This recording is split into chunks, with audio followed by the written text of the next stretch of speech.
Evening everyone. Another close to midnight fix this one. 11:30 or so, 11:40. Figured after putting everybody else out of sorts 12 hours ago with a midday stream, I figured I should do a normal one. Alrighty. So I was suspecting, okay, we've got a battery replacement in this already at some point. And this is a 3332, best I can guess. Which means most likely, and hopefully, this is a U8900 fault.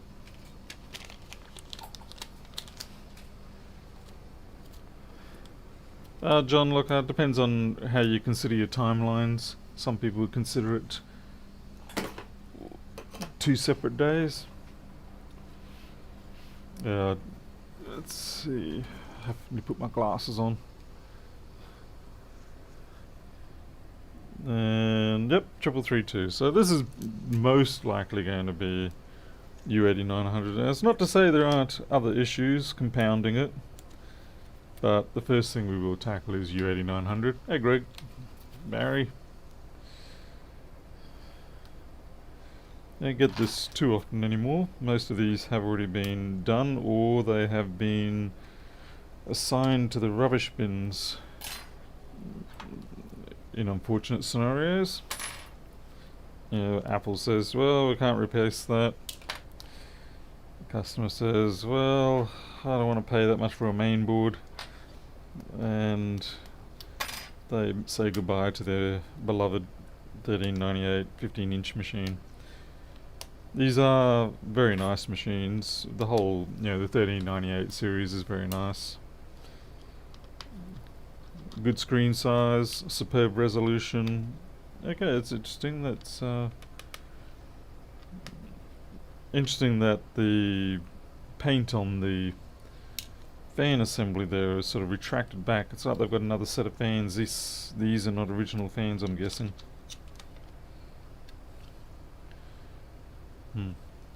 Well. Hey Vin, Keith. Hey Def Pump, I didn't think you slept at this time anyway. I thought you'd be too busy doing your reviews and stuff like that.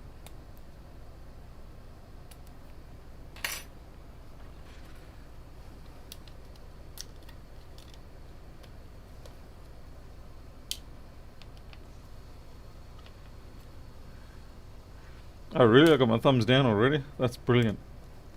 Now that's dedication for you, eh? That is absolute dedication. You gotta wonder who I pissed off. It was probably over something incredibly stupid and trivial too. Yeah, maybe I banned him for something. Maybe I didn't give him a free license.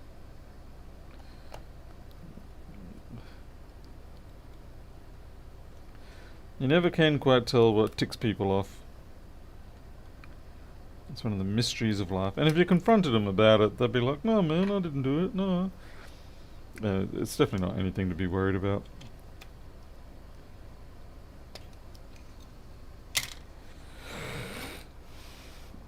But it is amusing that they're so fast at it. Hey Miles. Have to do a wireless microphone. Which one did you get this time?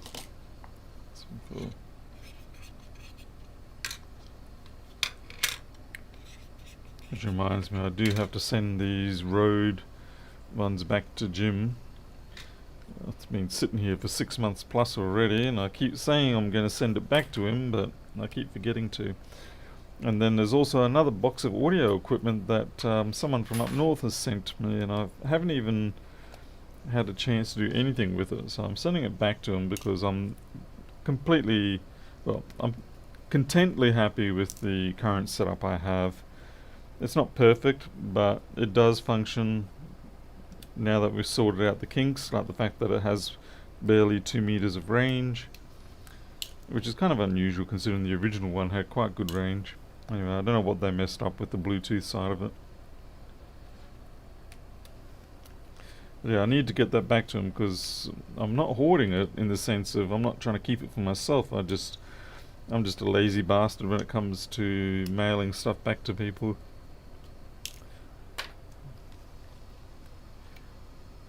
A Lensgo brand. Okay. Don't know that brand, but guess I'll see it sooner or later.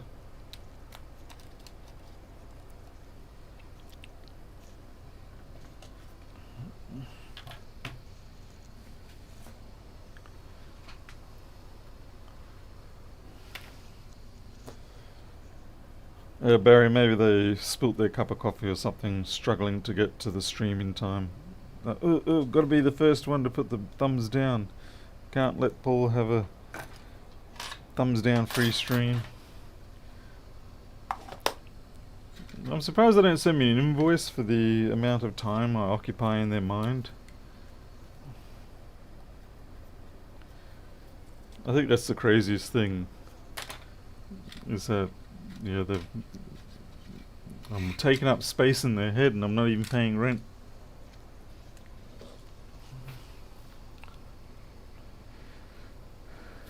Hey JCT, welcome. Alright, so we're going to check over this board, make sure it doesn't have any other notable issues, and then we'll do the U8900 rework.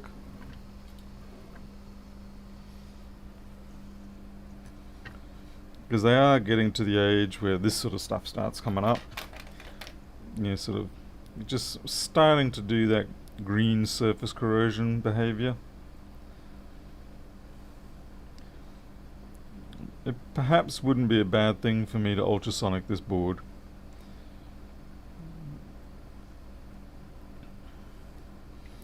At least now with the compressor I can blow out the... Yeah, see, we've got some more corrosion under here near the VRAM, this sort of stuff. See, this is what starts building up after the years. Yeah, it's not killing it yet, but in a little bit more and it will become problematic.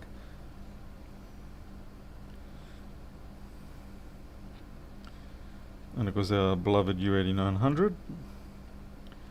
We'll have a look at those solder joins soon.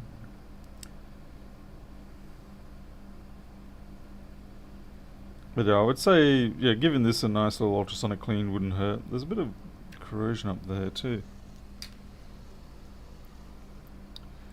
What's this?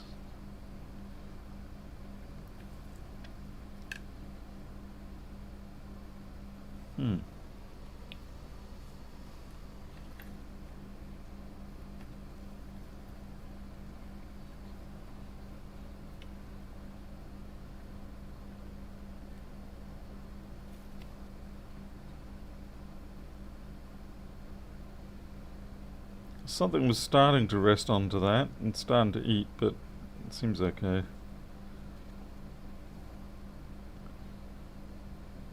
Another thing where the ultrasonic will help. Hey Ted Berry, good evening. So yeah, it's just, like I said, it's just getting to the point where the dust is becoming problematic. There's enough dust there that when you go through, or say you've got your laptop in the cold office and then you walk outside into a humid environment, then there's enough dust there that it will start collecting the moisture that forms the just the instant condensation, and that leads to corrosion. So if we ultrasonic it at this point, it will give it another few years of life before that happens again. Damara is board to CAD conversion. Email is useless, I guess. What? Board to CAD conversion, BRD. Wait, what? You talking about like MacBook board format?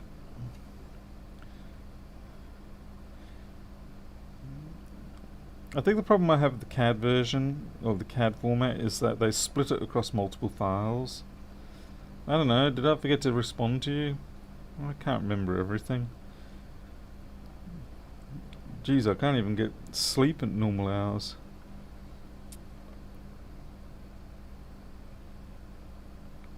I've probably just done bad again in life. Dropped another ball. Hey, Rilla.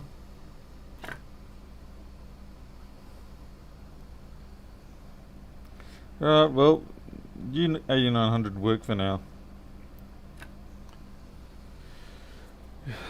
Well, I've heard about sleep, put it that way. Don't personally have a lot of experience with it. Not in the last couple of years, anyway, as it is. I'm actually genuinely getting worried about that. You can push your body so far. There is a way to convert it. What? Board to CAD. I mean, I can export BRD into a few different formats. I just don't ever bother to. When you say CAD, are you meaning CAD board view format, or are you meaning CAD in general, as in computer-aided design, DXF, or something like that?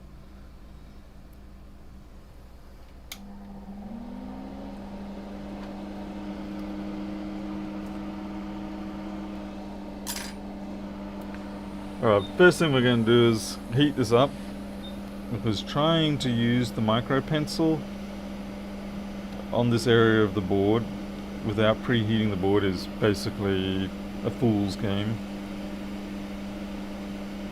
You don't want to go silly with the heat, because there is a GPU right next to us on the other side. CAD board view format. Okay. I guess the question is, why do you want to convert from BRD to CAD format? I do have an integrated export facility in Flexboard View. It's hidden at the moment because it's not perfect, but it will, anything it can load, it can export to BVR. Oh yeah, that's the other thing. Are you talking like MacBook BRD, or you're talking Allegro BRD? Anyway, crap. I'm forgetting about the work I'm meant to be doing here. Damn you, Damaras, you're distracting me. I mean, if it's Allegro, you got my attention.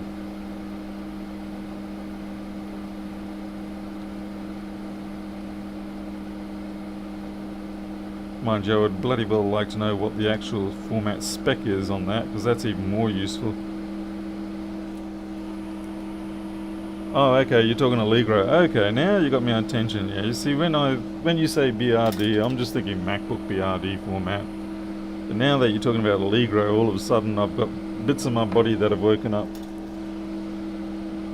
to attention and saying, okay, let's listen to Damares. He's got something interesting to say today.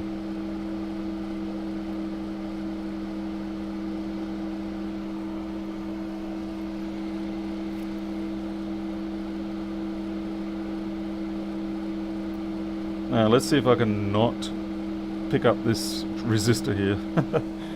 So many times I pick up that resistor when I'm doing this raking. I can tell you this, you kind of boot without that resistor, but it's a very you don't really, it sort of cycles. What better way to start a shortened week than to have to go to the dentist to repair a mole? Oh god. Yeah, you got my sympathy there, Greg. That's no fun at all. Alright, Damaras, well, yeah, you better email me if I've forgotten that and tell me how you've done it or what we can do, because I'm very excited to hear about that.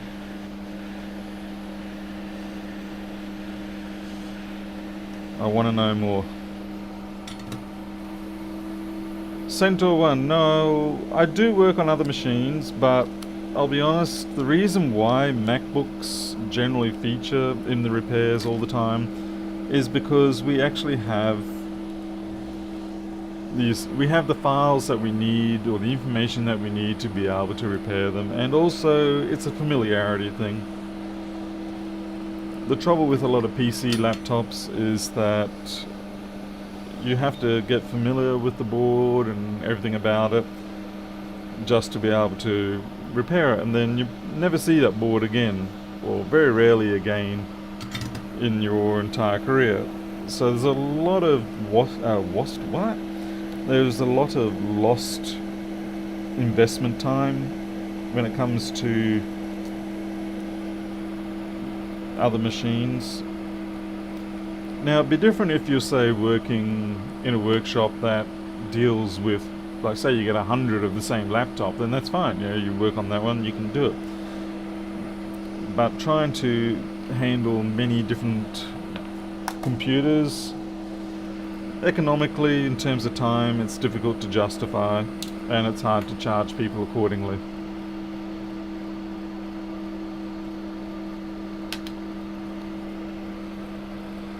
So really, it comes down more to business.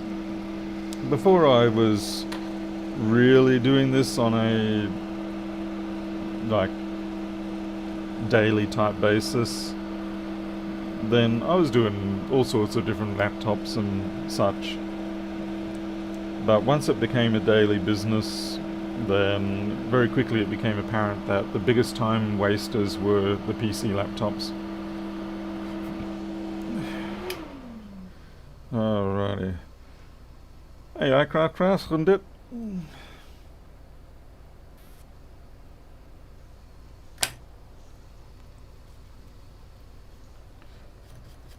And even if you do get the PC laptop board using schematics, half the time they don't even match up. They're of some generic prototype board or something like that, and you can work your way out of this problem. You can try and solve it just by a bit of luck, a bit of guessing, a bit of extrapolation, sort of pulling back on your own historical experiences. But again, like I said, it's a big time waste, and it's the sort of thing where you have to stick with it until you can solve it in many cases. Like a bro.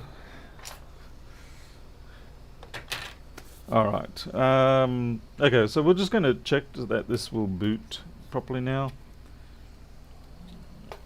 Ach nee man. Drop the frickin'. Yeah. I was having some biltong tonight too. Unfortunately they suck at biltong in Australia, I'm sorry to say.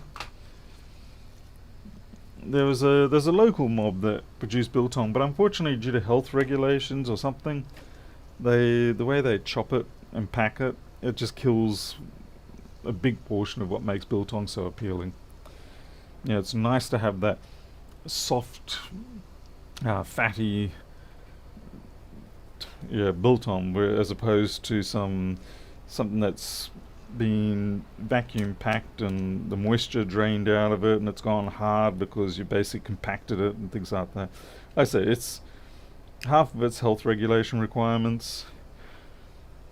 You can't really commercially produce biltong in Australia the way that you're supposed to produce biltong, by hanging it from your ceiling for a few days and it's just not, it'll be frowned upon.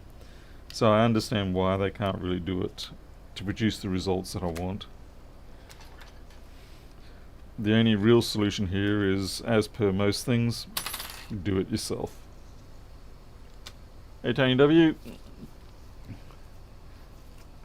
Yeah, don't bother sending me biltong, unfortunately, because most of the time the weather is too hot here, and by the time it gets here it's sweated through, and that's a really traumatic situation for me because I love the biltong, but I'm also paranoid about meat products that have been sitting out in the heat for too long and sweated through and things like that. So basically I appreciate the sentiment, but I find it incredibly difficult to consume the product in those sort of scenarios. Hey, rat mole. Biltong with yellow fat. Yeah. The one type of biltong I couldn't get into was chicken biltong. It just seemed unnatural. I'm sure it is perfectly lovely, but chicken biltong, I'd look at it hanging up on the rafters there and I'd be like, no, can't do it. Just can't eat that chicken biltong.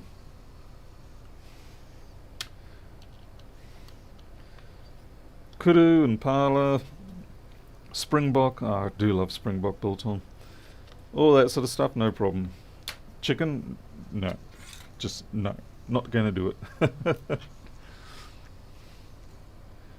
Alrighty.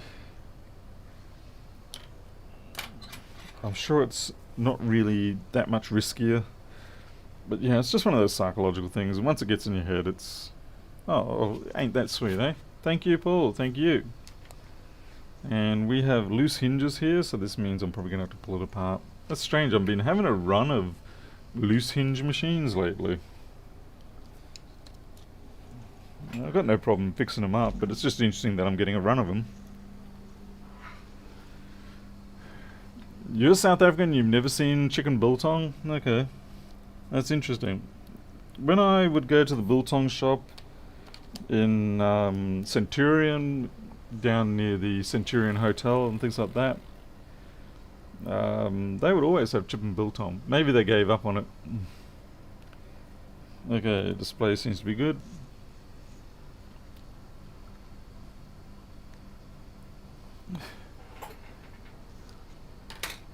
It wasn't your fail, Jim. It definitely tasted truffle-like though.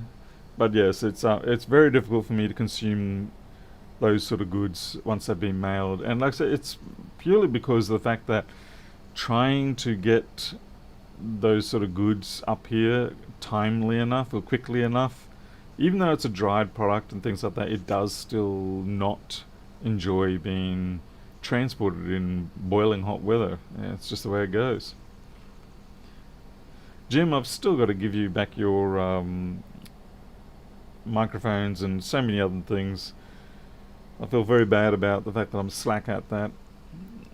If there is definitely one weakness I have, it is shipping goods back to people, unless it's of course their MacBooks. Even that I have a hard time with.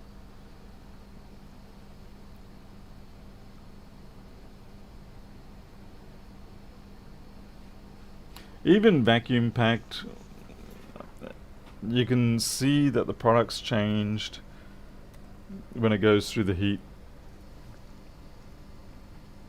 Jim, you know it's slack. You know it's been over 6 months. You know it. You're just being nice. Stop being nice.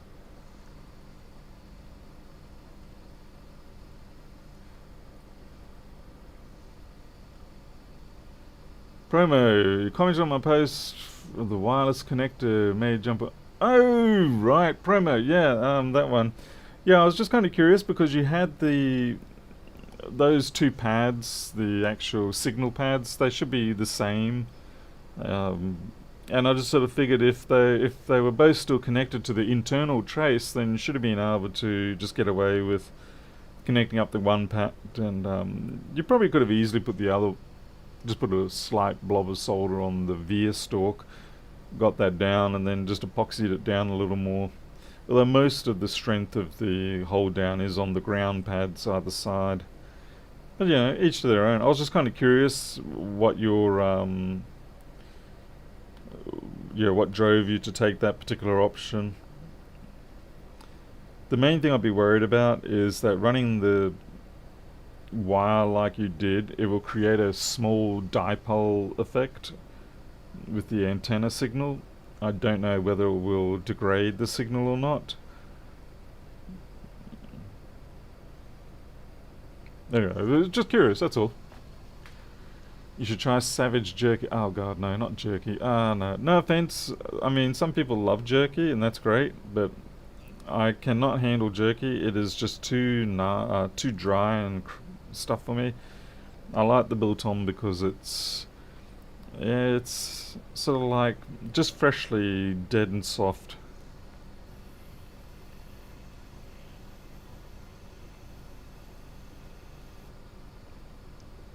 My real name is Robin. Real name Muhammad. What? Muhammad Robin?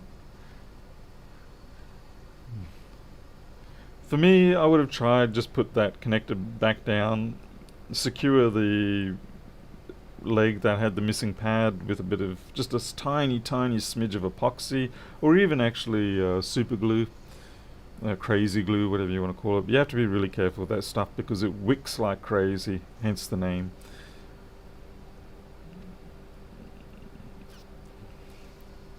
You put conform, yeah, I mean that you won't get a lot of adhesion grip on that, but it should at least protect it.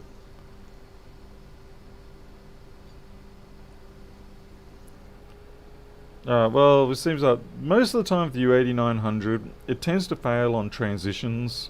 So like if I quit out of this here, that will be when it will tend to hiccup and fail. So we can make sure that we are switching to the internal, well, back and forth. So we've got Intel HD graphics, so that's good, it's internal.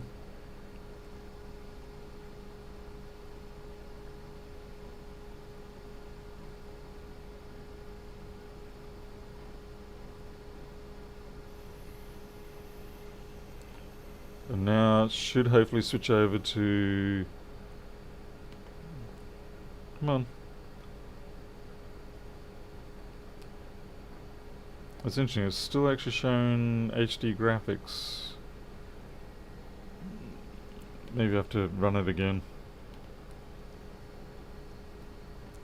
Okay, yeah, now it's showing the NVIDIA GeForce. There's a slight bug there. It doesn't update on the fly. I guess it's not a bug, it's just a lack of a feature. There is a subtle difference between a bug and lack of a feature. Oh, there you go. Oscar's just saying it, yep. Alright. Alright, so that's working. I'm happy with that. Suppose I should check the keyboard.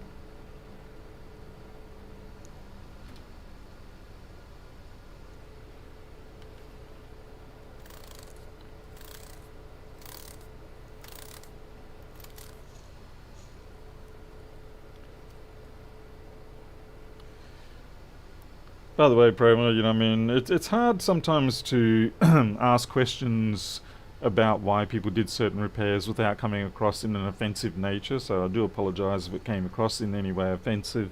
It's more of a curiosity thing, and sometimes you're just not sure where the delicacies of a person's responses lie.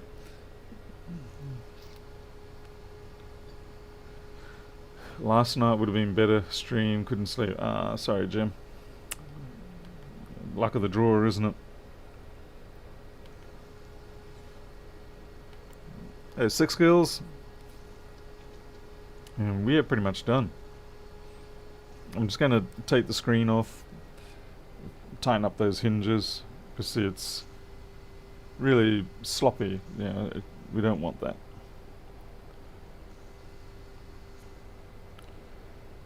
Just wait for it to shut down. I mean, I suppose when I talk about the sensitivities and things like that, I guess it's because I myself am actually very, how can I say this? I'm extremely hostile when it comes to people questioning my stuff. And I just am. I've always been that way. Not to say that that's any way of shape, form, an excuse for anything. But I know even as a kid in grade 1 or even preschool, I would be exceptionally defensive about people questioning my methods and stuff like that. I would force people to defer to the outcome. Yeah, so we'll wait and see whether it works or it doesn't work, and then you can judge me. But until then, you get no say. I don't even know where that trait came from, but like I said, I am aware of it from a very, very young age.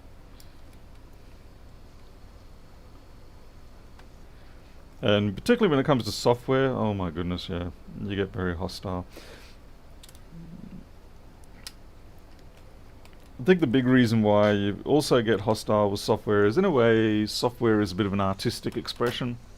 As much as we like to keep it as pragmatic and scientific as possible, there's no denying that a large portion of software development is an artistic expression.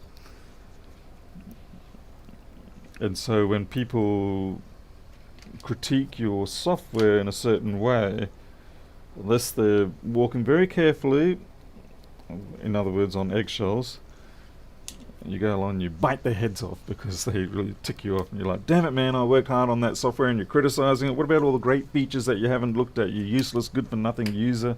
Damn you.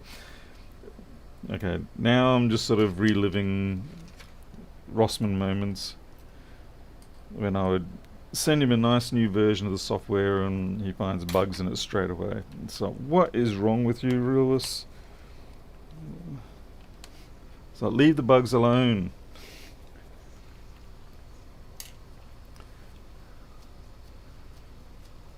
Maybe hostiles. Oh, actually no.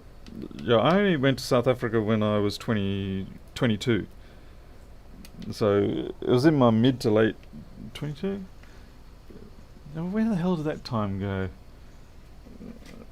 On age 6 years while I was in South Africa. Jeez, that's scary.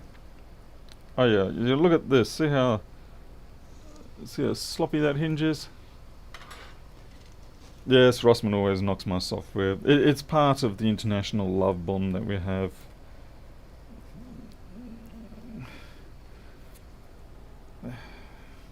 Oh, I just realised that with these models, you have on the side here, you have two little captive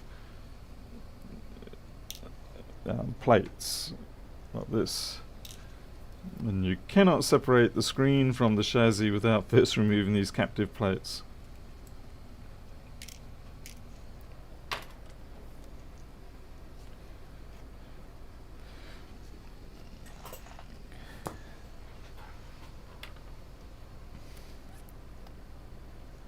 Well, that is some seriously wobbly plane there. Okay.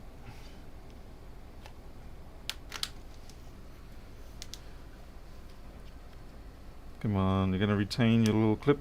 Come on, come on. There you did. Good job.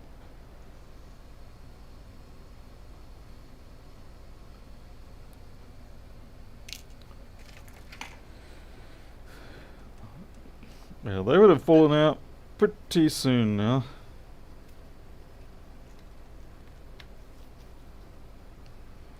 Just got to tension them up to the point where you can feel the aluminium slightly starting to deform. And if you don't know how to feel for that, then don't do it. But yeah, when you get to the yield point, that's when you know to stop.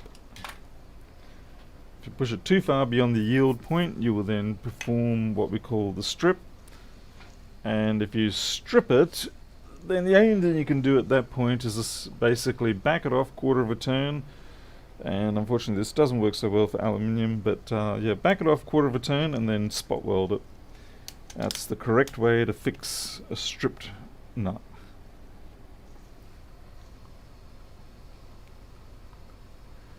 So South African visit just confirmed and locked in characteristic. It would seem so, Tony W. Yes, it would seem so. There was a lot of things that I encountered in South Africa that were certainly very, how shall we say, interesting. Yeah. It's very difficult to go to that country and live there as a, not as a tourist, actually live there and not be affected by it. I suppose that's probably true of all countries. But there definitely is some kind of, there's something about Africa.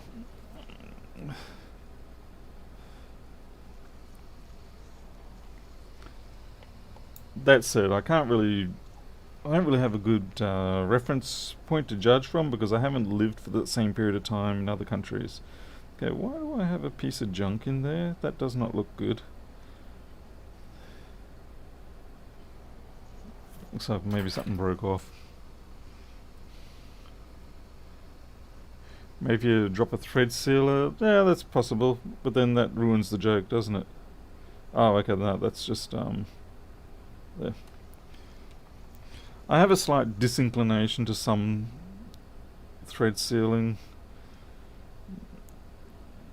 Yes, sometimes you get left the scenario where it locks in too tight. I guess it's a case of picking your Loctite correctly. Okay, that's good. Oh great, Travis is bringing out the Toto. Threadlock or B7. See, I'd go B7000 perhaps. Just to provide that sort of gummy bonding.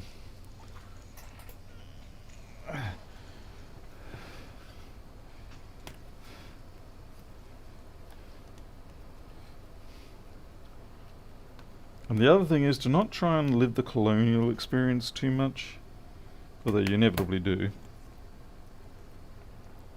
But I did spend a lot of time in various townships and informal settlements. Crikey, these are some tough screws. Hinges rather.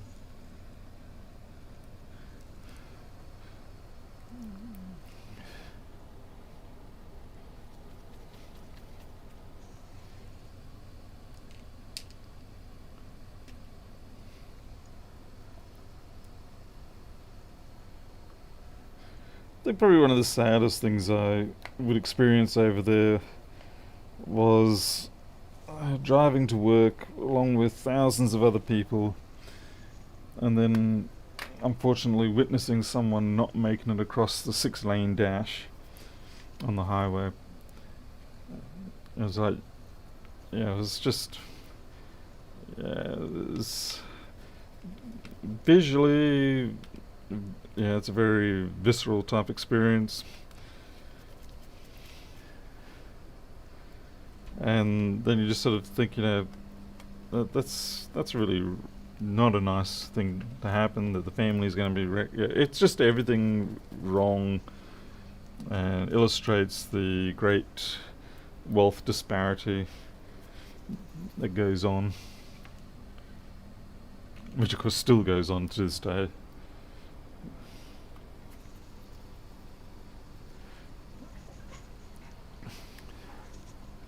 Oh yeah, taxis randomly stop. Yeah, not good. Yeah, yeah, but yeah, like I would drive on the M1 from Pretoria to Johannesburg most days, and every sort of month or so, someone wouldn't make the 6-lane dash, and you'd just be like, God damn, yeah, that's a suckful way to have to risk your life every day just to make a couple of rand, and you didn't make it across. Road rage has increased over the years. I'm not surprised. Okay. Alright, well, that's our hinges fixed. There we go. See? No more... Okay, it's hard to demonstrate there, but it doesn't slot back and forth anymore like it did. Everything is nicely secured. So at this point, I just simply will ultrasonic that main board, and it should be good to go. The U8900 problem appears to be the only thing that is present, but certainly I think if I don't ultrasonic this board, then within 12 months it will be exhibiting other issues from that build-up of dust and just the associated humidity that condensates. Hey ITC, it's actually been a while since I've seen you. Where you been? Gallivanting with other channels, I dare say, more entertaining ones. Just get this heatsink off.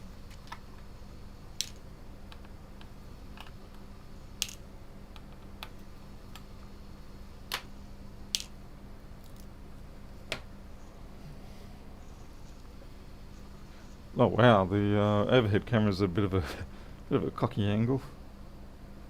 I'm not going to touch it because it'll probably fall down.